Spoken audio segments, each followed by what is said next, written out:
Hello everyone, welcome to this particular class of monetary economics.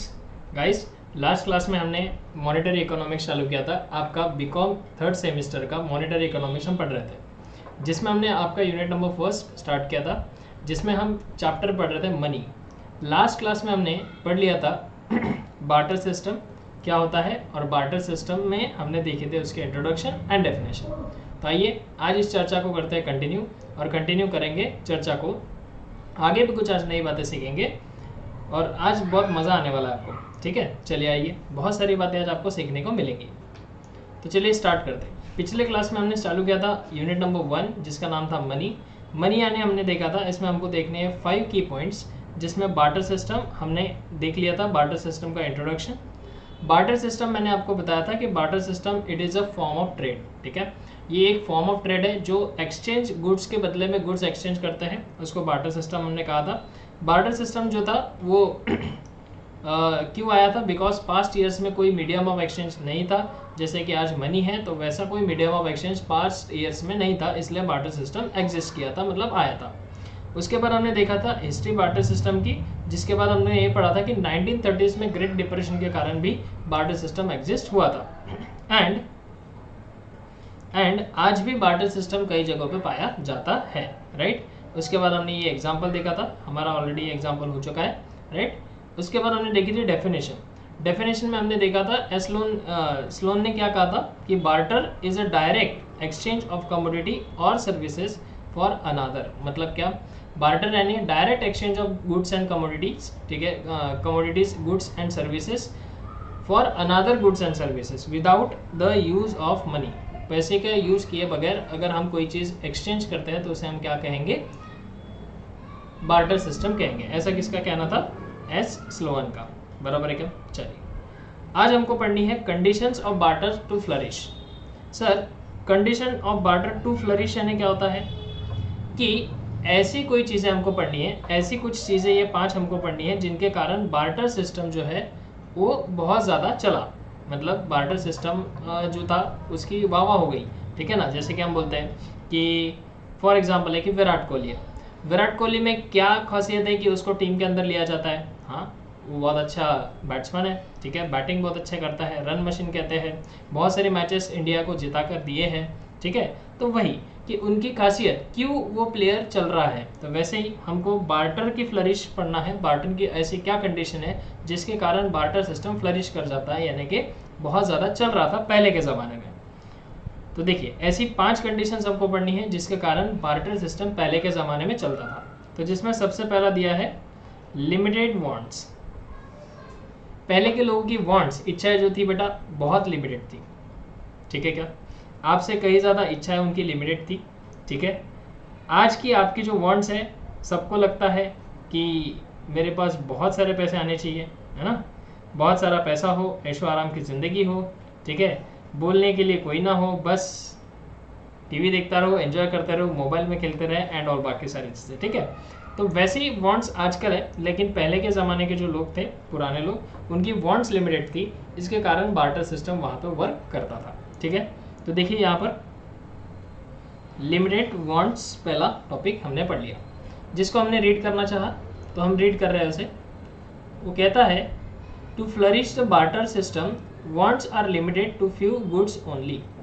मतलब पहले के ज़माने के जो लोग थे, उनकी जो वांट्स थी वो कुछ ही गुड्स तक सीमित थी, कुछ ही गुड्स तक लिमिटेड रहती थी, उनको ज़्यादा चीज़ों की ज़रूरत पड़ती नहीं थी। जैसे कि फॉर एग्जांपल गरीब किसान हुआ करते थे, किसान लोगों को ज़्यादा ज़रूरत पड़ती थी कुछ अनाज वगैरह की, या फिर कभी उनको फसल में कोई तकलीफ हो गई तो साहूकार लोगों के पास जाते थे वो लोग, एंड बाकी ये सब चीज़ें उनको ज़रूरत पड़ती थी, तो वांट्स उनकी लिमिटेड थी।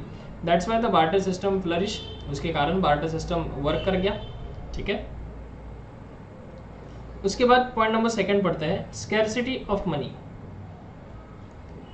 पहले के ज़माने में मनी की स्कैरसिटी हुआ करती थी। मनी की स्कैरसिटी मतलब मनी की बहुत ज़्यादा कमी थी पहले, ठीक है। किसी को ऑब्वियसली बात है कि मनी का जो कंसेप्ट है वो नहीं मालूम था, या फिर होता भी था तो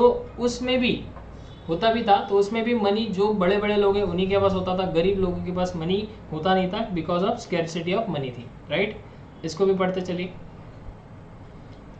due to the scarcity of money need to be exchange goods for one another. अब सीधा सीधा दिया है, क्योंकि पैसे की स्कैरसिटी थी, मनी की स्कैरसिटी थी, इसलिए ज़रूरत पड़ती थी कि गुड्स के बदले गुड्स एक्सचेंज किए जाए। उतने पैसे थे नहीं, ठीक है क्या। जैसे कि फॉर एग्जांपल मैंने आपको कल एग्जांपल बताया था कल की क्लास में कि नोटबंदी का जब समय आया था तब हमको मनी का स्कैरसिटी हुआ था। हम मनी से मतलब पैसा जिन जिन को चाहिए था उतना अमाउंट उनको मिल नहीं रहा था, समझ में आया क्या। तो वैसी स्कैरसिटी उस टाइम पर भी हुई होंगी, इसलिए वो लोग क्या करते थे, बार्टर सिस्टम का इस्तेमाल करते थे, राइट। तो ये सेकंड रीज़न है जिसके कारण बार्टर सिस्टम क्या कर गया, फ्लरिश कर गया, यानी कि आगे बढ़ गया, ठीक है, उसको उतनी डिमांड आ गई। आगे बढ़ते, नेक्स्ट दिया हुआ है ट्रेडिशनल इकोनॉमी। पहले के ज़माने की जो इकोनॉमी, मैंने कल की क्लास में बताया था कि इकोनॉमी एक ही टाइप की नहीं होती, इकोनॉमी काफ़ी टाइप की होती है। मैंने कल की ही क्लास में बताया आपको कि इकोनॉमी जो है, ये वाली इकोनॉमी जो आप पढ़ रहे हैं, ये मॉनेटरी इकोनॉमिक्स है। इसके अलावा बिजनेस इकोनॉमी भी होती है, ठीक है, मॉडर्न इकोनॉमी भी होती है, समझ में आएगा। लेकिन पुराने ज़माने के जो लोग थे, पुराना जो समय था इंडिया का या फिर वो जो किसी भी कंट्रीज का या वर्ल्ड का, वो ट्रेडिशनल इकोनॉमिक्स थे। ट्रेडिशनल इकोनॉमी मतलब सांस्कृतिक इकोनॉमिक चलती थी वहाँ पर। इतने ज़्यादा लोग जो थे वो अपने संस्कृति को जपने वाले, जैसे कि आपने पुरानी पिक्चर्स देखी होंगी, पुराने ख्याल पुराने जो लोग रहते, पीपल रहते, वो किस तरीके से गाँव वगैरह के जो लोग रहते हैं, वो सारी चीज़ें हमको उस मूवी में देखने के लिए मिलती है, ठीक है जी। अगर आपको ये ट्रेडिशनल इकोनॉमी देखनी है तो मैं आपको एक मूवी सजेस्ट करूँगा। आप बोलेंगे कैसे सारे हमको मूवी देखने के लिए बोलते हैं, ऐसा कुछ नहीं बेटा, लेकिन जो हम पढ़ रहे हैं वो अगर हम प्रैक्टिकल लाइफ में देखें ना तो बहुत मज़ा आता है, ठीक है क्या। तो एक मूवी आई थी, शायद आप लोगों में से बहुत लोगों ने देखी भी होंगी, मालामाल वीकली करके एक मूवी थी, ठीक है, रितेश देशमुख ने उसमें रोल किया था। तो लॉटरी वाला कंसेप्ट उसमें उन्होंने मूवीज़ में डाला था, ठीक है। तो उस मूवी में पूरा जो दिखाया है वो ट्रेडिशनल लाइफ दिखाई है। ट्रेडिशनल लाइफ मतलब पूरी सांस्कृतिक लाइफ दिखाई है, जो गाँव में रहते हैं, किस तरीके के लोगों की टेंडेंसी रहती है ना, कितने डर रहता है लोगों के मन में। आज भी गाँव केड़े साइड में आप अगर कहीं जाओगे तो ऐसा डर, ऐसा ये, जितना हम लोग सिटीज़ में फ्रीली रहते हैं उतना वहाँ पर लोग फ्रीली रहते नहीं है, आज भी नहीं रहते, ठीक है क्या। चलिए, तो क्या बोल रहा है, in this type of economy wants are limited. अब ट्रेडिशनल इकोनॉमी, आप बताओ गांव के लोगों की वांट्स कैसी है, लिमिटेड है, ऑब्वियसली बात है। And therefore production also limited, और इसलिए उस जमाने में प्रोडक्शन भी क्या हुआ करता था, लिमिटेड ही हुआ करता था। लोगों की वांट्स, इच्छाएं जो थी वो लिमिटेड थी, इसलिए प्रोडक्शन भी लिमिटेड ही हुआ करता था, राइट। एक सेकेंड,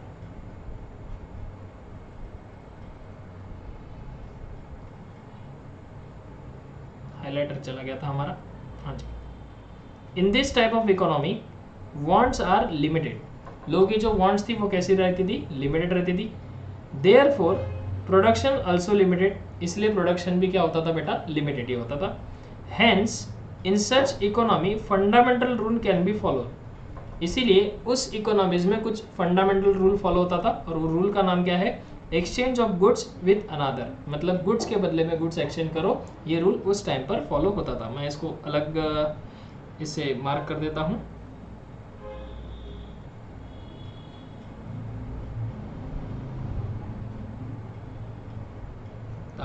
ताकि आपको बराबर समझ में आ जाए।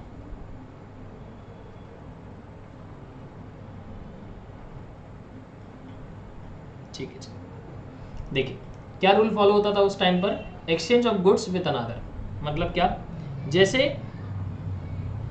एक्सचेंज ऑफ गुड्स विद अनादर मतलब क्या, बार्टर सिस्टम आया ना।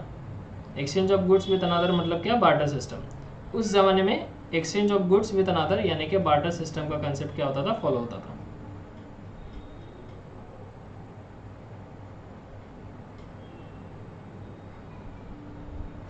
ठीक है, तो अगर किसी ने पूछा आपसे, कभी एमसीक्यू में पूछा गया या कभी कहीं और सवाल पूछा गया, ठीक है, तो आपने कहना है कि बार्टर सिस्टम यानी कि ट्रेडिशनल इकोनॉमिक में यूज होने वाला कंसेप्ट था, राइट। आगे बढ़ते हैं, उसके बाद जो दिया था वो क्या दिया गया है देखेंगे। उसके बाद जो पॉइंट है वो है compensation to employ in kind is possible, compensation to employees in kind is possible, ठीक है। पहले के ज़माने में जो एम्प्लॉयज़ थे, एम्प्लॉयज़ मतलब वर्कर, जो काम किया करते थे वर्कर्स, उनका कंपनसेशन यानी उनको सैलरी देना, उनको वेजेस देना, वर्कर्स को मजूरी देना, ये काइंड में देना यानी कि कोई वस्तु देना उसके बदले में, ये पॉसिबल होता था पुराने ज़माने में। आजकल बोलो नए वर्कर को, आजकल अगर जो भी जॉब पे जाता है, या आपके पापा जॉब पे जाते होंगे, ठीक है, आपके पेरेंट्स जॉब पर जाते होंगे, या मैं क्लास लेता हूँ, आप बोलो मुझे कि सर एक काम करिए सर, हमको आप क्लासेस प्रोवाइड कर दीजिए, मैं ना आपको ना मेरे घर का टीवी दे देता हूँ, क्या मैं एक्सेप्ट करूँगा उस बात को?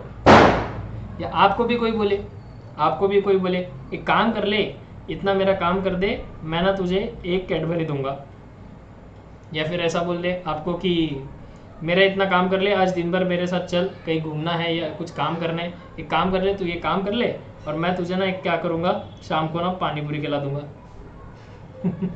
आप बोले पागल हुए क्या, मैं काम करूँ, मुझे पैसे चाहिए, समझ में आया क्या? तो आज काइंड में रेम्यूनरेशन देना, रेम्यूनरेशन इन काइंड मतलब क्या, जो सैलरी है, जो वेजेस है, यानी कि आपका जो रेम्यूनरेशन है वो आज काइंड में देना पॉसिबल नहीं है, लेकिन उस ज़माने में जो भी फार्मर्स काम किया करते थे या कुछ और, उनको अगर किसी ने, जैसे मान लो साहूकार लोग थे पहले के ज़माने में, टोपी वोपी बांध के एकदम मस्त चिलम वगैरह फूकते थे, है ना, मूवीज़ में दिखाते हैं कि नहीं? तो फार्मर उनके यहाँ काम करते हैं या नौकर उनके यहाँ काम करते हैं, तो वो क्या बोलते हैं, ठीक है ये ले तेरा इस महीने का 30 kg का, ये तेरे तूने इस महीने में काम किया, उसके बदले में ये ले 30 किलो गेहूँ लेके जा, 30 किलो चावल लेके जा, दाल लेके जा, बस हो गया, उसका घर चल गया, उसको उतना ही काफ़ी था। तो ऐसा पहले के ज़माने में हुआ करता था, इसलिए बार्टर सिस्टम चल गया। ठीक है, आगे बढ़ते हैं। मतलब ये यहाँ पे बोला है कि रेम्यूनरेशन काइंड में पहले ज़माने में लोग एक्सेप्ट कर पाते थे, इसलिए काइंड ही दिया जाता था बदले में, यानी कि गुड्स के बदले में। काइंड मतलब होता है वस्तु, ठीक है, काइंड मतलब क्या होता है, वस्तु,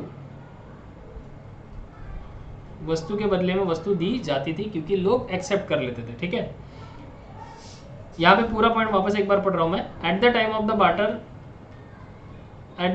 barter people accept the remuneration in kind for their services. जो भी सर्विसेज पीपल देते थे, जो भी मजदूर काम करता था, वो वस्तु एक्सेप्ट कर लेता था। That is in Indian agriculture sector. देखो मेनली कौन से सेक्टर में बात कर रहे हैं, इंडियन एग्रीकल्चर सेक्टर। मैंने बताया ना, जैसे कि फार्मर्स वगैरह थे, उस सेक्टर के लोग क्या करते थे, वस्तु एक्सेप्ट कर लेते थे। ठीक है जी, आगे वहां पर दिया हुआ है, आगे आपको दिया गया है self sufficient economy. Sir self sufficient economy मतलब क्या? बहुत सारे ऐसे पुराने ज़माने के जो लोग थे, पुराने ज़माने की जो हमारी इकोनॉमी थी, वो सेल्फ सफिशिएंट थी। सेल्फ सफिशिएंट मतलब अगर उनको उतना दिया जाए तो सफिशिएंट था। ठीक है, जैसे आप देखते हो कभी कभी अगर हम कभी किसी गरीब को थोड़ा बहुत खाना दे दे या उसको नाश्ता करवा दे, तो आज भी सफिशिएंट हो जाता है कि नहीं ठीक है, मुझे इतना मिल गया बहुत है ना। जैसे कि कोई आपको, अभी बहुत सारे सिग्नल्स पे छोटे छोटे बच्चे रहते हैं जो भीख मांगते रहते हैं, ठीक है ना, बहुत बुरा लगता है देश की हालत देख के, लेकिन अब क्या कर सकते हैं, ठीक है क्या। तो हम लोग कभी कभी उनको 10 रुपये दे देते हैं, वो बहुत बहुत खुश हो जाते हैं, है ना, क्योंकि जनरली टेंडेंसी ये है कि 1 रुपया सब लोग देते हैं, 1 रुपया 5 रुपये, ठीक है। लेकिन अगर हमको थोड़ा सा दया आ गई, हमने सोचा कि यार क्या 10 रुपये देने से कुछ नहीं होता, ठीक है, उसको नाश्ता करवाया आपने, या मान लो उसको खाना खिलाया, ठीक है क्या, या उसको कुछ काम करने लगाया और फिर आपने पैसे दिए, समझ में आया क्या, तो थोड़ा सा सफिशिएंट है उनके लिए, उतना ही। अपन छोटे बच्चों की बात करते हैं, ठीक है। अगर बच्चा कोई ट्रैफिक सिग्नल पे भीख मांग रहा है, उसको आप 10 रुपये दो तो सफिशिएंट है, वो बहुत खुश हो जाता है। लेकिन वही आप सोचो कि आपने जॉब लग गया आपको बहुत अच्छे तरीके से, आपने पूरा महीना भर काम किया अपने कंपनी में, आपको अगर आपका बॉस बोलेगा कि ये ले आपके इस महीने की सैलरी 1000 रुपये, आपका रिएक्शन क्या रहेगा? बोले पागल है तू, 1000 रुपये में कौन काम करता है भाई, 1000 रुपये में कहाँ से वर्कर मिला, मेरी सैलरी डिसाइड हुई थी सर 60-70,000 रुपीज़ पर मंथ, ये 1000 रुपये में क्या होने वाला है मेरा। तो देखा, पुराने ज़माने के लोग सफिशिएंट थे, उनको काम किया उन्होंने, उनको 30 किलो गेहूँ दे दो, चावल दे दो और दाल दे दो, वो सफिशिएंट था उनके लिए। लेकिन आज हमारी वांट्स बहुत ज़्यादा बढ़ गई है, अनलिमिटेड वांट्स हो गई है ह्यूमंस की, दैट्स वाई आज सेल्फ सफिशिएंट इकोनॉमी नहीं रही। क्लियर है क्या? चलिए, तो पुराने ज़माने में सेल्फ सफिशिएंट इकोनॉमी हुआ करती थी, इसलिए बार्टर सिस्टम वर्क करता था। ठीक है, तो ये पहला रीज़न रहा। यहाँ हम पढ़ेंगे where people rely on only those goods and services which are available with their community or local area can be groundwork for the barter system. अब ऑब्वियसली बात है, अगर आप इंडिया में वर्क कर रहे हो तो आप मनी के लिए वर्क करोगे, which is called as a rupee. लेकिन पुराने ज़माने के जो लोग थे वो अपने अपने एरिया के हिसाब से सिर्फ उसी गुड्स के लिए काम करते थे जो गुड्स उनके एरिया में क्या था, बहुत चलता था। ठीक है क्या? ऑब्वियसली बात है, जो गुड्स उनके एरिया में चलता है, जैसे इंडिया में रुपी चलता है तो आप सब रुपी के लिए काम करोगे, उनके एरिया में जो गुड्स चलता होगा वो उस गुड्स के लिए काम करोगे। समझ में आएगा? तो ये हो गई थी सेल्फ सफिशिएंट इकोनॉमी। ठीक है, चलिए, इसलिए बार्टर सिस्टम वहाँ पर फ्लरिश कर गया। यानी हमने ये 5 रूल्स पढ़े। क्यों बार्टर सिस्टम को इतना बढ़ावा मिला था? तो सबसे पहला था कि पहले ह्यूमंस की वांट्स जो थी वो लिमिटेड थी। दूसरा था स्केर्सिटी ऑफ मनी, यानी कि पैसे की कमी थी।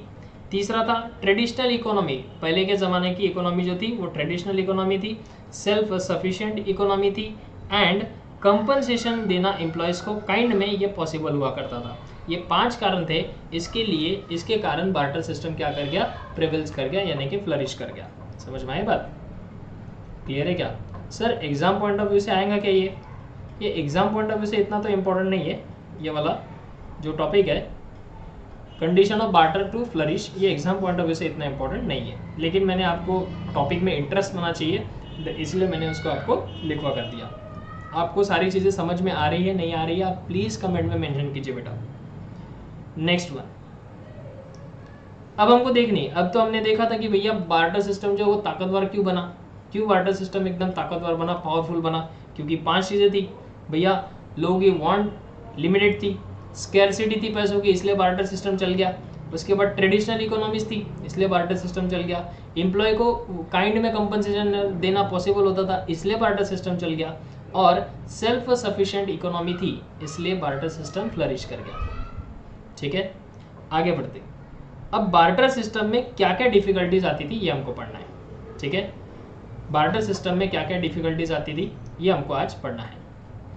ठीक है, तो सबसे पहली डिफिकल्टी जो है वो है आपकी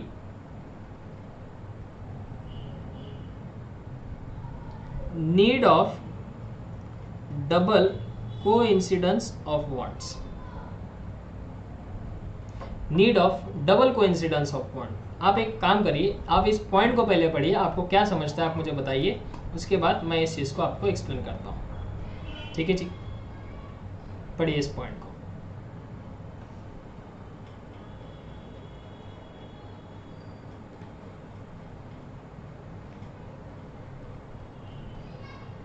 इस पॉइंट को पढ़ेंगे, जरा सब लोग पढ़ेंगे।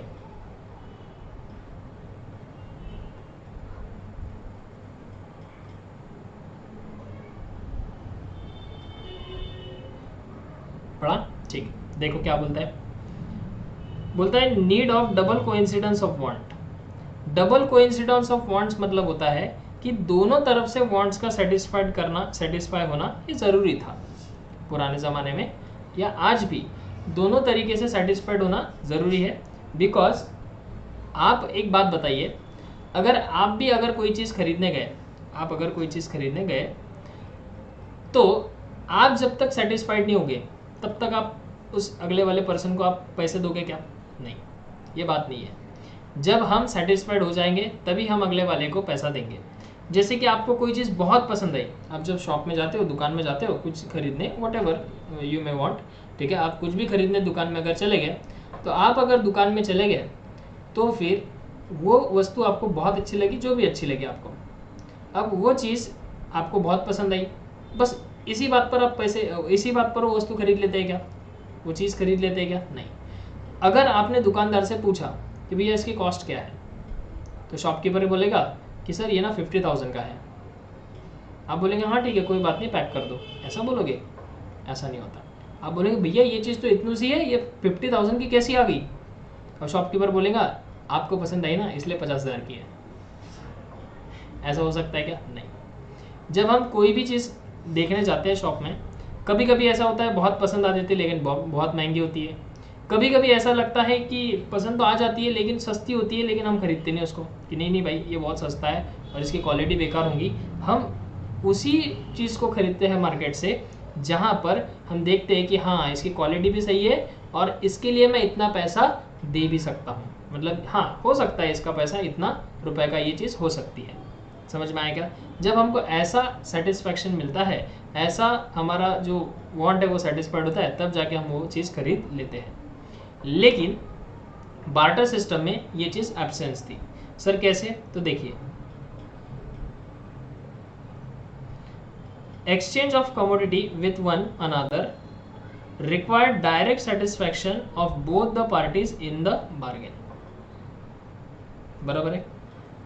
जब कोई कमोडिटी एक्सचेंज होती थी तब बार्गेन करने का सेटिस्फैक्शन दोनों पार्टीज को नहीं मिलता था, दोनों पार्टीज को बार्गेनिंग करना नहीं पॉसिबल होता था। एग्जाम्पल मैंने यहाँ पर दिया, देखो एक काऊ है, मान लो आपने किसी व्यक्ति को 2 गाय दिया, 2 काऊ दिया, और उसके बदले में इसने आपको सिर्फ 30 किलो राइस दे दिया। ये कहाँ का न्याय है आप बताइए? 2 गाय की कीमत कितनी होती है? नियर अबाउट अगर हमने 50,000 की भी एक गाय पकड़ी, या चलो 20,000 की भी एक गाय पकड़ी, तो 40,000 की गाय हो गई। तो 2 जो काउस होगी हमारी, वो कितने रुपए की होगी बताइए? अगर एक काऊ भी मैं पकड़ूँ तो ये 2 काउस जो हुई वो ₹40,000 की हो गई। और आप बताओ ज़्यादा से ज़्यादा चावल, राइस 30 kg कितने के होंगे? ज़्यादा से ज़्यादा मैक्सिममली कितने के होंगे? 3,000 के मैं पकड़ लेता हूँ। बासमती राइस खाएंगे अपन 100 रुपीज़ kg वाले, ठीक है, तो 3,000 रुपये के राइस हो जाएंगे। तो आप बताओ कि ये कहाँ का न्याय है? 40,000 की चीज़ें आपको देनी पड़ रही है, बदले में 3,000 की चीज़ें आप लेकर आ रहे हो। तो क्या ऐसा करने से, इस ट्रांजैक्शन से क्या दोनों भी सेटिस्फाइड होंगे? क्या नहीं। तो ये होता था डबल कोइंसिडेंस ऑफ वांट्स। मतलब क्या कि दोनों की जो, अब जैसे देखो जिसको गाय मिल गई वो तो ठीक है, अब ऐसा नहीं है कि सर ये तो बंदा फायदे में हो गया, सर जिसको गाय मिल गई ये तो बंदा फायदे में हो गया। ना, ऐसा नहीं होता, ऐसा नहीं होता बेटा।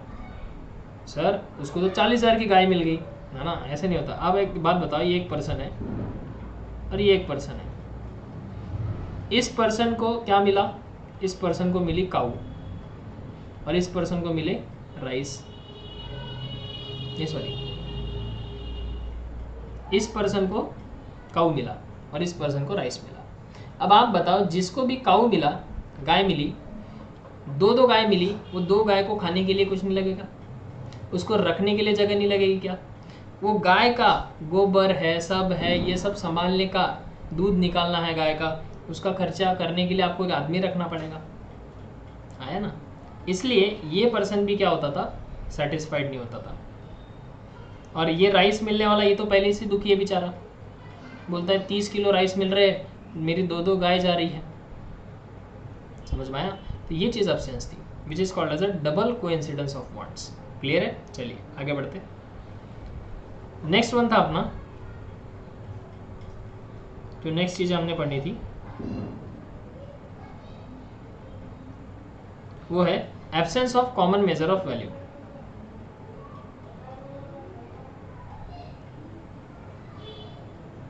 Absence of common measure of value.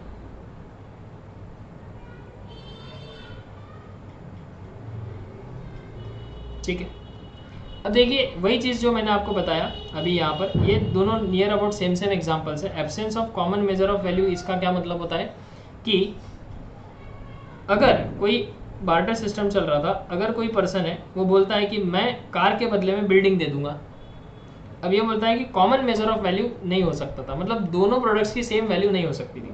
जैसे फॉर एग्जांपल, अगर आज आप कुछ खरीदने गए, मान लो आपने एक बिस्किट का पैकेट खरीदा, तो अब बिस्किट के पैकेट के लिए आप 10 रुपये दोगे, और 10 रुपये और वो जो बिस्किट का पैकेट आपने खरीदा वो सेम है, उनकी measure of value near about same है कि 10 रुपये और ये बिस्किट, दोनों की वैल्यू नियर अबाउट सेम है। समझ में आया क्या? हाँ ठीक है, सफिशिएंट है कि 10 रुपये में आप इतना क्या दे सकते हो, 10 रुपये में आप इतना क्या दे सकते हो, उनको बिस्किट्स प्रोवाइड कर सकते हो। लेकिन पहले ज़माने में ऐसा था नहीं, अगर आप बड़ा बिस्किट का पैकेट लोगे तो आपको 100 रुपीज़ देने हैं, तो आप सफिशिएंट है, आप मेजर ऑफ वैल्यू जिस हिसाब से क्वालिटी क्वांटिटी बढ़ेगी आज, उस हिसाब से आप पैसे कम ज़्यादा कर सकते हो। लेकिन पहले के ज़माने में ऐसा नहीं था, जब बार्टर सिस्टम हुआ करता था। आप बताइए, ये कार और बिल्डिंग का तो एग्जांपल मैंने आपको समझने के लिए लिया, पहले के ज़माने में कार और बिल्डिंग्स नहीं हुआ करती थी, बहुत कम हुआ, रेयर हुआ करती थी, ठीक है। लेकिन फिर भी मानो एक व्यक्ति है, वो बोलता है कि आप ना मेरी क्या कर लो, कार ले लो 5 लाख रुपए में, और आपकी जो बिल्डिंग है ना ये दे दो मुझे, 1 CR की। तो सोचो 5 लाख की कार देकर 1 करोड़ की बिल्डिंग मांग रहा है, तो बताओ ये मेजर ऑफ वैल्यू इक्वल हुई क्या? नहीं। तो ऐसा बहुत बार होता था। तो ये मैंने यहाँ पर भी एग्जांपल समझाया कि काउस जो आती है 2, ये 40,000 की हो गई। राइस जो आएगा वो मोटा मोटी 3,000 का होगा, ठीक है। तो यहाँ पर मेजर ऑफ वैल्यू जो है वो क्या हो गई, कॉमन नहीं है, कम ज़्यादा अप एंड डाउन है। एक चीज़ महंगी है, महंगी चीज़ देकर आप सस्ती चीज़ खरीद रहे हो, तो उसको बोलते हैं absence of common measure of value, ठीक है। चलिए आइए इसको भी पढ़ते। Another difficulty which is absence of common measure of value is arise in the barter system. एक और डिफिकल्टी बार्टर सिस्टम में आनी जो थी measure of value, which would estimate common measure of value with another commodity. मतलब क्या, हम दूसरे कमोडिटी के साथ उसकी वैल्यू जो है वो एस्टिमेट कर ही नहीं पाते थे। जैसे अगर मैं आपको दिखाऊं, अभी कुछ मैं दिखाना चाहता हूँ, क्या दिखाऊं आपको, ठीक है चलिए, ये माइक है जिससे मैं बात कर रहा हूँ। आपने माइक देख लिया, ठीक है। ये मेरे हाथ में वॉच है, आपने वॉच देख ली, ठीक है। आप इन वस्तु को देखकर आप इसकी वैल्यू निकाल सकते हो, एटलीस्ट मेजर तो कर सकते हो, एटलीस्ट एस्टिमेट तो कर सकते हो कि हाँ भाई इसकी वैल्यू इतनी हो सकती है, उतनी हो सकती है, कर सकते हो ना। अंदाजन सर, आप जो माइक से बात कर रहे हो, अंदाजन सर ये 2 से 3,000 का होगा, अंदाजन। लेकिन आप ऐसे बार्टर सिस्टम में नहीं कर सकते थे कि अगर मैं बिल्डिंग खरीद रहा हूँ या किसी को बिल्डिंग मांग रहा हूँ, उसके बदले में मैं कौन सी चीज़ उसको दूँ, उस बिल्डिंग के बराबर मेरे पास कौन सी चीज़ होंगी जो उसको देनी चाहिए। ऐसी मेजरमेंट ऑफ वैल्यू में बहुत दिक्कतें जाती थी, ये डिफिकल्टीज आ रही थी बार्टर सिस्टम में, बराबर है। चलिए अगला पॉइंट पढ़ते हैं। अगला पॉइंट दिया है आपको, lack of subdivision. Lack of subdivision मतलब क्या? अब आप बताइए आपके पास 500 की नोट है, लेट अस सपोज कि आपके पास कितने रुपए की नोट है, 500 रुपए की नोट है। या फिर चलो मान लो आपके पास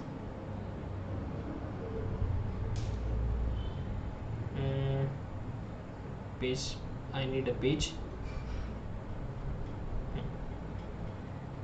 देखो ये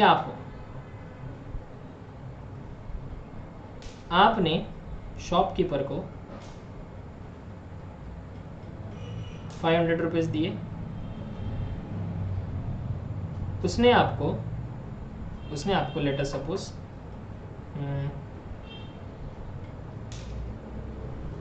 कोई एक गुड्स दिया जिसकी वैल्यू थी ₹250। मतलब आपने शॉपकीपर से खरीदा 250 रुपए का एक गुड्स, और आपने उसको कितना दिया, 500 रुपये। अब बस हो गया, अब घर चले जाओ, बस हो गया ना। आपने 500 रुपये दिया, 250 रुपये के गुड्स लेके आए, चलो घर। आप बोलेंगे सर नहीं ऐसे कैसे घर जा सकते हैं, मैं इससे ना 250 का तो गुड्स लिया, लेकिन 250 रुपीज़ वापस भी तो लेने पड़ेंगे। I mean to say that कि जो मनी है, मनी को हम डिवाइड कर सकते हैं, डिविजिबल फॉर्म में मनी हो सकता है, यानी कि मनी के टुकड़े कर सकते हैं। टुकड़े मतलब काटना नहीं घर पे कैंची से, ठीक है, टुकड़े मतलब उसका छुट्टा करना, समझ में आया क्या? लेकिन अगर एक बात बताओ, जैसे एक पर्सन है मिस्टर, या फिर एक गर्ल है, गंगू नाम है इसका, पुराने ज़माने की है गंगू, और ये है गांव का साहूकार, किंग है ना। सर इसको तो सिंह बना दिए, जो भी है वॉट एवर है बेटा, आप समझो बस। ये गंगू है। अब आप बताइए, ये गंगू के पास ना एक शिप है, शिप बकरी, ठीक है। और इस गंगू के घर पर गंगू को चाहिए राइस 30 kg, ठीक है। गंगू को 30 kg के राइस की ज़रूरत है, बराबर है। अब गंगू को 30 किलो के राइस की ज़रूरत है, लेकिन पुराने ज़माने में मनी तो हुआ नहीं करता था, पैसा तो नहीं है। अब गंगू सोचेंगी कि चावल मुझे एक ही बंदा दे सकता है, वो है ये किंग, ये जो राजा है, ये जो साहूकार है, यही मुझे चावल दे सकता है। लेकिन उसके लिए मुझे अपनी कोई चीज़, अपनी गंगू की कोई चीज़ नहीं, नालायक को, उसके बाद जो भी वस्तु है वो कुछ उसको देना पड़ेगा राजा को, बराबर है। तो गंगू सोचती है कि मेरी प्यारी सी नन्ही सी मुन्नी सी, जिसको मैं जान से ज़्यादा प्यार करती हूँ, एक ही शिप बची है, ठीक है। लेकिन गंगू सोच रही है कि शिप तो बहुत महंगी होती है, चावल सिर्फ 30 किलो चावल में मुझे ये शिप देना पूरी की पूरी नहीं परवड़ेगा। तो गंगू ऐसा कर सकती है क्या, ये शिप को बीच में से कट करके आधी शिप जो है वो किंग को दे सकती है, आधी अपने पास रख सकती है। आप बोलोगे सर कैसी बातें कर रहे हो, आधी शिप काट कर उसको कैसे दे सकती है गंगू, पॉसिबल नहीं है, ठीक है। तो देना पड़ेगा तो ये पूरी की पूरी शिप देनी पड़ेगी। यानी कि पहले के ज़माने में गुड्स के बदले में गुड्स जब दिया जाते थे, बार्टर सिस्टम जब हुआ करता था, तब हम गुड्स को डिवाइड नहीं कर सकते थे, डिवाइड करके नहीं दे सकते थे। बात समझ में आई? जैसे कि आज हम करते हैं, आज अगर आपने कोई चीज़ अगर 150 रुपीज़ की खरीदी तो आप 200 रुपये दुकानदार को दो, वो आपको डिवाइड करके 50 रुपीज़ वापस दे देगा। समझ में आएगा? आज जो मनी है उसकी डिविजिबल वैल्यू है, लेकिन पुराने ज़माने में जो बार्टर सिस्टम था उसमें डिविजिबल वैल्यू नहीं हुआ करती थी, ठीक है। बात समझ में आई? चलिए, तो यही हमारा पॉइंट है, यही हमारा पॉइंट है। देखिए, लैक ऑफ सब डिविजन मतलब गुड्स डिवाइड करने की कमी हुआ करती थी, लैक होना मतलब कमी होना। तो देखो, another difficulty in the barter system is division of goods, goods divide करके नहीं दे सकते थे। Mostly in barter system goods and animals were traded for the other goods and it was impossible to subdivide them. Mostly barter system में goods के बदले में animals दिए जाते थे, जानवर दिए जाते। गरीब लोग थे, फार्मर्स लोग थे, किसान लोग थे, उनके पास गाय बकरी के अलावा कुछ नहीं था। जो साहूकार हुआ करता था उसके पास अच्छी अच्छी चीज़ें हुआ करती थी, ठीक है। तो आप बताइए, इनके पास कोई ऑप्शन नहीं था, इनको पूरी की पूरी गाय, पूरी की पूरी भैंस, पूरी की पूरी बकरी देनी ही पड़ती थी अगर इनको कोई वस्तु खरीदनी है तो ये उसको डिवाइड करके नहीं दे सकते थे, ठीक है। आगे बढ़ते। अब आप बोलोगे कि सर साहूकार की तो मस्त चांदी थी, साहूकार को तो अच्छी अच्छी महंगी महंगी चीज़ें मिलती होंगी। देखो अभी साहूकार की भी बैंड बजाएंगे आप लोग। देखो सर कैसी बात कर रहे हो। देखो पॉइंट नंबर जो 4 आया वो आया the problem of store of value, the problem of store value.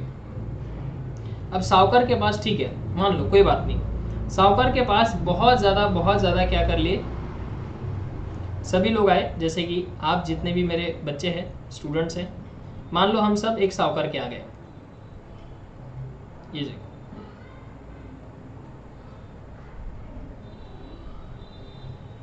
ये मान लो एक साहूकार है, ठीक है, और ये हम सब गांव वाले, मैं भी उसमें, आप भी हो।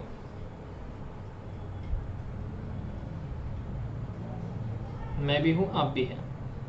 लेट अस सपोज दिवाली है, दिवाली है ना। तो दिवाली है, तो दिवाली के टाइम पर पूरे गांव वाले हम सब इकट्ठा होकर कहाँ चले गए, ये साहूकार के पास चले गए। देखो अभी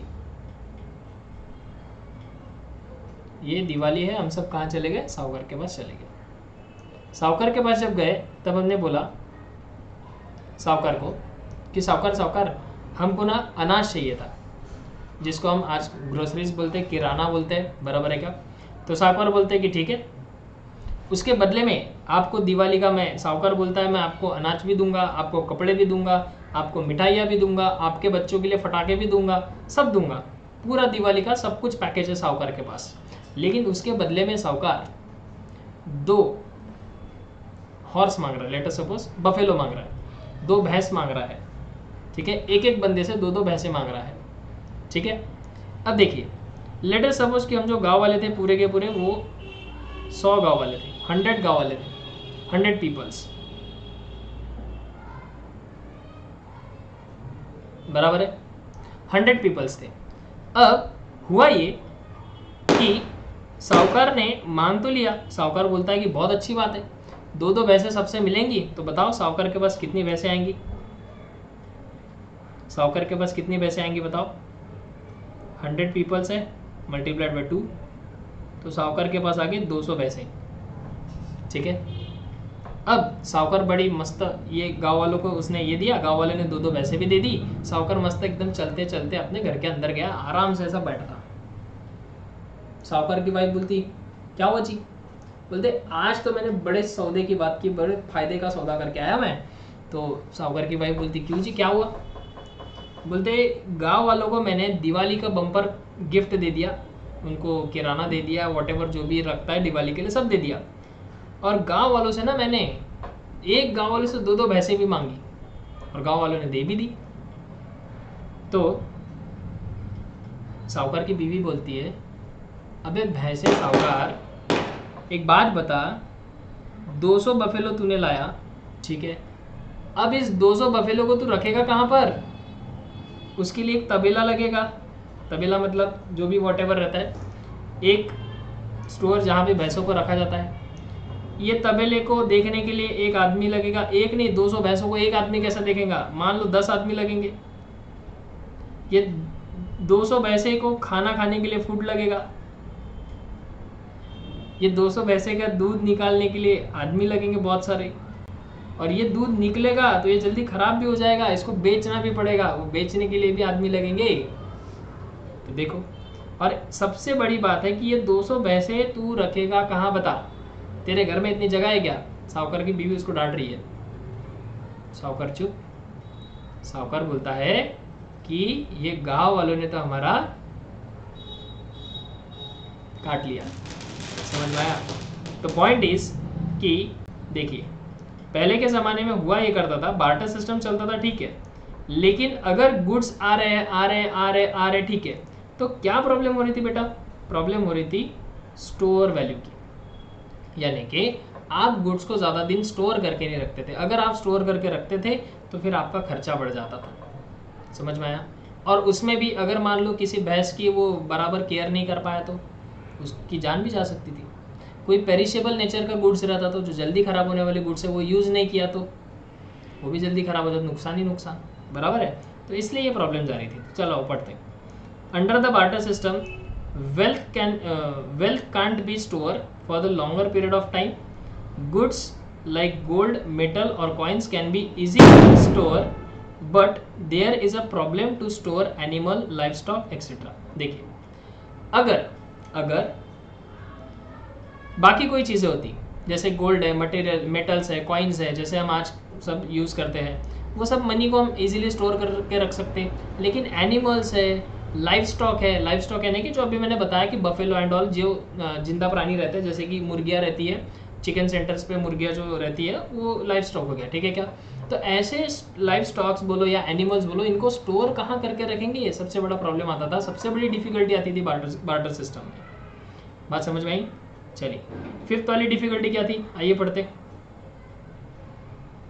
फिफ्थ वाली डिफिकल्टी क्या थी? फिफ्थ वाली डिफिकल्टी थी स्टैंडर्ड डेफर्ड पेमेंट्स। सबसे बड़ी difficulty deferred payments. Sir deferred payments यानी क्या? आपने अकाउंट्स में पढ़ा होगा। अकाउंट्स में आपने पढ़ा होगा कि आउटस्टैंडिंग सैलरीज, प्रीपेड इंश्योरेंस, जो देना बाकी है या जो दे दिया या समय के पहले फ्यूचर का पेमेंट आज ही कर दिया। जैसे कि for example let us suppose कि आपको कहीं नौकरी लगी, मस्त बहुत बढ़िया सी जॉब लगे आपको, ऐसी दुआ है मेरी, आपको मस्त नौकरी लगी, आपने क्या किया, आपको नौकरी लगी लंदन में। सर हाँ लंदन में, सोचो तो कुछ बड़ा ही सोचो ना, ठीक है। लंदन में जॉब लगी, सैलरी आपकी 5 लाख रुपीज़ पर मंथ, ठीक है, डॉलर के हिसाब से अलग है, यहाँ पे 5 लाख रुपीज़ पर मंथ की आपकी सैलरी है। आपको ज्वाइनिंग करना है मान लो जनवरी महीने में, ठीक है, अभी अक्टूबर चल रहा है, तो अक्टूबर महीने में आप टिकट बुक करोगे या फ्लाइट मतलब एयरपोर्ट पर जाओगे, उसको बोलेंगे भैया एक लंदन दो, एक लंदन टिकट देना, ऐसा करोगे क्या? नहीं सर, एडवांस बुकिंग करनी होती है ना, उसको बोलते हैं डेफर्ड पेमेंट। आपका जो सर्विस होने वाला है, फ्लाइट वाले जो आपको सर्विस देने वाले हैं वो इन फ्यूचर देने वाले हैं, लेकिन आप आज ही उसका पेमेंट कर रहे हो। तो ऐसा बताओ बार्टर सिस्टम में पॉसिबल होता था क्या? नहीं। आप बोलोगे सर क्यों नहीं होता था? अब मान के चलो साहूकार वाला जो एग्जांपल हमने दिया, उसमें अगर ऐसा हुआ कि गांव वाले बोले कि ठीक है साहूकार, आप एक काम करिए, आप हमको पूरा का पूरा दिवाली का जो पैकेज है वो पूरा दे दीजिए, हम आपको जो अपनी बफेलोज है ना वो दिवाली के बाद दे देंगे। और मान लो दिवाली के बाद बफेलोज, अब पूरी तो बफेलो नहीं, एक ही पर्सन है मान लो, जैसे कि चलो एग्जांपल ही बता देता हूँ। देखो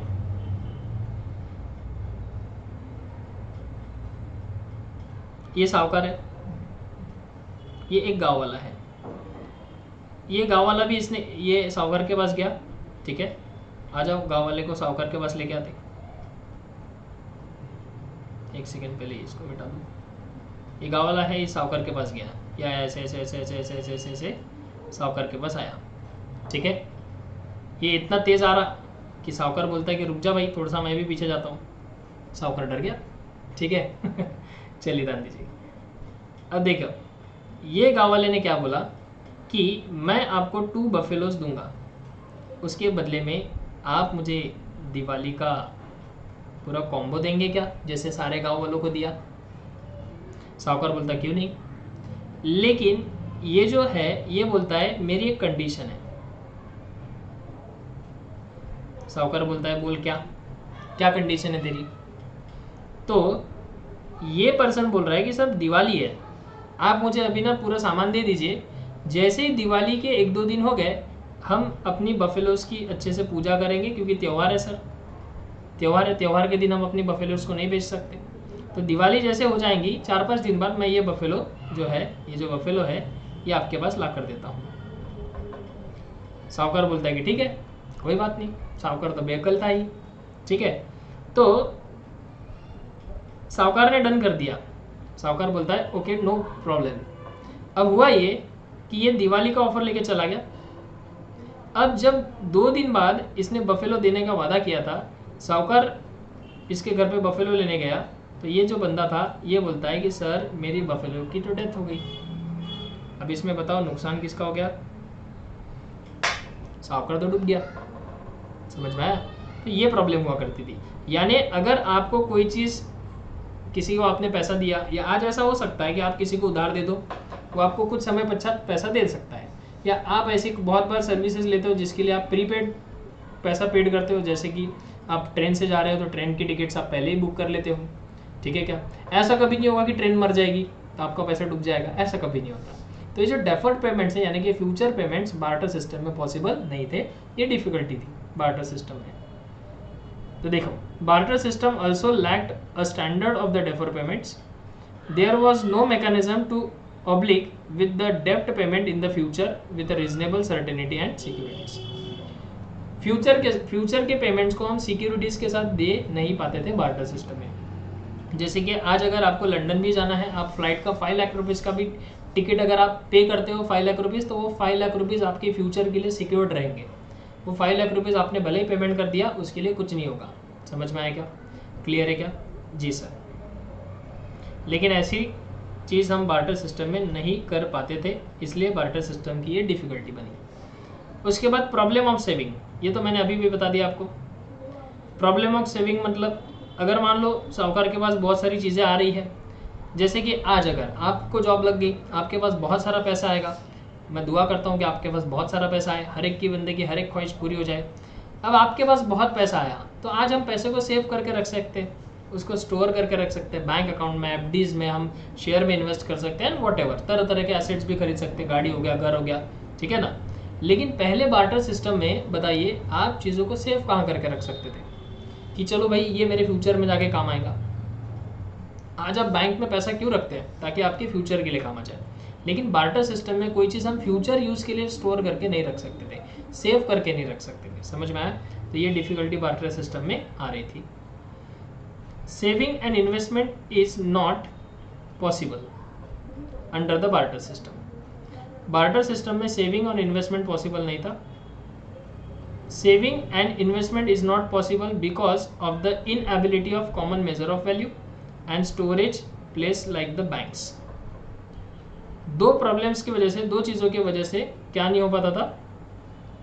सेविंग नहीं हो पाते थे। एक तो कॉमन मेजर ऑफ वैल्यू नहीं कर पाते थे गुड्स की, ऑलरेडी एक्सप्लेन किया मैंने, और स्टोरेज प्लेस का प्रॉब्लम था, रखेंगे कहाँ, जगह का प्रॉब्लम था, इसलिए चीज़ों को हम स्टोर करके नहीं रख पाते थे। तो ये 6 नंबर की डिफिकल्टी हो गई। बाद में next one is the economic measurement. इस पॉइंट को हमको पढ़ना है। इकोनॉमिक मेजरमेंट, तो इकोनॉमिक मेजरमेंट यानी क्या होता है, देखो वो बोल रहा है under barter system there is a difficulty to measure the economic measurement like the GDP, per capita income etcetera. ठीक है, जैसे कि बार्टर सिस्टम में आप बताइए, आज अगर मैं पूछूं कि बताइए इंडिया की नेशनल इनकम क्या है, अब अभी गूगल करके देख सकते हो कि इंडिया की नेशनल इनकम क्या है ना। चलिए आपको दिखा दूं क्या मैं, देखिए हम देख लेते हैं कि इंडिया की नेशनल इनकम क्या है। देखिए यहाँ मैंने लिखा नेशनल इनकम ऑफ इंडिया 2023। देखिए ये दिख रहा है, सबको दिखा। इंडिया की जो नेशनल इनकम है वो आज कितनी है, 98,374। ये ऑब्वियसली बात है कि सीआर में ही होगी, ठीक है क्या। तो ये जो है ये इंडिया की नेशनल इनकम है, बराबर है। पर कैपिटा इनकम भी आप देख सकते हो, देखिए यहाँ पे दिया है what is the GDP of India, तो देखो 43.62 लाख करोड़ ये जीडीपी इंडिया का है। 43.62 लाख करोड़ जीडीपी, मतलब जीडीपी यानी क्या होता है, कितने गुड्स, कितने रुपए के गुड्स इंडिया में बने हैं, ग्रॉस डोमेस्टिक प्रोडक्ट, यानी कि कितने गुड्स इंडिया में इस साल प्रोड्यूस हुए हैं, बने हैं कितने रुपए की, तो कितने रुपए के गुड्स बने हैं 43.62 लाख करोड़। तो ये वैल्यू क्यों, बिकॉज ऑफ मनी, पैसों की वजह से ये वैल्यूज क्या होने लगी है, हमको समझ में आने लगी है, या हम इसको निकाल पा रहे हैं। तो इकोनॉमिक मेजरमेंट वही बोल रहा है, क्या बोल रहा है कि बार्टर सिस्टम में हम इकोनॉमिक मेजरमेंट्स नहीं कर सकते थे, जैसे कि जीडीपी निकालना, पर कैपिटा इनकम निकालना एक्सेट्रा, बहुत सारी चीज़ें, नेशनल इनकम निकालना, जीडीपी निकालना, ये चीज़ें हम बार्टर सिस्टम में नहीं कर सकते थे, बराबर है। आगे अब बात बताइए, ये एक ऐसी बेवकूफ़ी है, टैक्स कलेक्शन कैसे करेंगे बॉस, आप बताओ। टैक्स कलेक्शन हो पाता था क्या बार्टर सिस्टम में, बार्टर सिस्टम में टैक्स कलेक्शन कैसे होगा, टैक्स कैसे लगाएगा, अगर जिसके पास एक गाय है तो उसको एक बकरी गवर्नमेंट को देनी पड़ेगी, ऐसा होता था क्या, नहीं, ऐसा नहीं हो पाता था। तो बार्टर सिस्टम में भी जो था वो टैक्स कलेक्शन का बहुत प्रॉब्लम चलता था। Under the barter system it is extremely difficult to impose and collection of tax. Barter system means exchanging of goods and services, thus it is difficult to collect the goods as a taxes and duties। ठीक है, वो बोलता है कि it is extremely difficult to impose and collection of tax, tax को impose करना यानी कि टैक्स को लगाना और टैक्स को कलेक्ट करना, ये बेहद भारी जा रहा था बार्टर सिस्टम में। ठीक है, उसके बाद barter system means exchanging of goods and services, ये तो मालूम है आपको। Thus it is difficult to collect the goods as a tax and duties, इसीलिए गुड्स के बदले में गुड्स एक्सचेंजिंग यानी बार्टर सिस्टम होता था, इसीलिए गुड्स के बदले अगर टैक्स गुड्स लेना है तो वो पॉसिबल होता नहीं था। ये चीज़ें बार्टर सिस्टम की डिफिकल्टी बन रहे थे। आगे difficulties in transfer of value, difficulties in transfer of value मतलब क्या कि जैसे कि आज हम लोग किसी को एक दूसरे को चीज़ें ट्रांसफ़र कर सकते हैं, जैसे कि फॉर एग्जांपल अगर कोई घर है, ठीक है, कोई घर है, वो एक पर्सन से दूसरे पर्सन को ट्रांसफ़र किया जा सकता है। कैसे, वो पर्सन आपको पैसा दे देगा, आपको उसको घर ट्रांसफ़र करना है। घर भले ही वही रहता है लेकिन डॉक्यूमेंटेशन चेंज हो जाता है, डॉक्यूमेंटेशन उधर जाता है, उसके नाम पर हो जाता है, तो वो ओनर बन जाता है। क्लियर है क्या। लेकिन बार्टर सिस्टम में ऐसा पॉसिबल नहीं था। ऐसा पॉसिबल होगा क्या, आप बताइए। मैं अपनी 2 काउज आपको दे देता हूँ, ये घर आपका हो जाएगा, ऐसा होता था क्या, नहीं, ऐसा पॉसिबल नहीं होता था। यानी कि आपको अगर कोई चीज़ खरीदनी है या एक बंदे से दूसरे बंदे को ट्रांसफ़र करना है तो वो पॉसिबल होता नहीं था। समझे, देखिए, transfer of wealth from one person to another person and one place to another place is not possible. ठीक है, most of the people hold in the habit animals and the perishable goods and it's not easy to transfer। बहुत लोगों के पास क्या क्या था, animals थे, perishable goods थे, वो उसको होल्ड करके रखते थे। ये देखो, होल्ड करके रखते थे, मतलब अपने पास जमा करके रखते थे, हैबिट थी उनकी, देखो हैबिट थी कि एनिमल्स को, पेरिशेबल गुड्स को जमा करके रखो, लेकिन वो किसी को ट्रांसफ़र नहीं कर पाते थे because it's not easy to transfer. समझ में आया क्या? क्लियर है? जी हाँ सर। उसके बाद आगे दिया हुआ है नो स्पेशलाइजेशन। बार्टर सिस्टम में स्पेशलाइजेशन नहीं था। सर कैसे? जैसे कि फॉर एग्जांपल देखो, इसी को पढ़ लेते पॉइंट को। In barter system there are no special advantage और incentive for the specialization because of this is not allowing the workers to make the best use of their competencies of energy. अब आप बताओ कि आपको job लगी है, अगर आपकी कंपनी आपको बोलती है कि आप कोई भी अच्छा काम कर लो, या कंपनी को आपने ऐसा काम कर दिया कंपनी के लिए जिससे कंपनी को फ़ायदा हो गया, तो आपको इंसेंटिव्स मिलता है, एक्स्ट्रा कमाई, सैलरी के परे भी कंपनी आपको कमीशन देती है, पैसा देती है, उसको इंसेंटिव बोलते हैं। लेकिन पहले के ज़माने में अगर कोई साहूकार के यहाँ कोई किसान काम करता है, उसने इस बार बहुत मेहनत की बेचारे ने, ठीक है, और जो साहूकार था उसको अच्छा खासा फसल उगा के दे दिया।